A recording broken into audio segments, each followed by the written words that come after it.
কলকাতা সহ গাঙ্গেয় পশ্চিমবঙ্গ জুড়ে চলতি সপ্তাহের শেষ দিকে তাপপ্রবাহের মতো পরিস্থিতি তৈরি হতে পারে। বাড়বে গরম ও অস্বস্তি। সুন্দরবন সংলগ্ন এলাকায় হালকা বৃষ্টির সম্ভাবনা আজ থাকলেও সমগ্র দক্ষিণবঙ্গ জুড়ে পারদ বাড়তে থাকবে।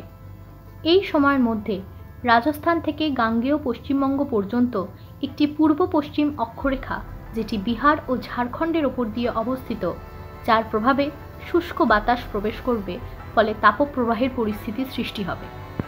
আবার ওড়িশার তাপপ্রবাহের প্রভাব পড়তে পারে বাংলায়। দক্ষিণবঙ্গে চলতি সপ্তাহে তাপপ্রবাহের পরিস্থিতি তৈরি হতে পারে।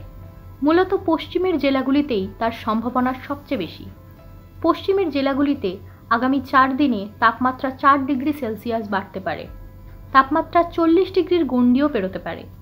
মঙ্গলবার থেকে শনিবার পর্যন্ত গরম ও অস্বস্তিকর আবহাওয়া বজায় থাকবে। এদিকে মঙ্গল থেকে শুক্রবার পর্যন্ত ভিজতে পারে উত্তরবঙ্গের জেলাগুলি।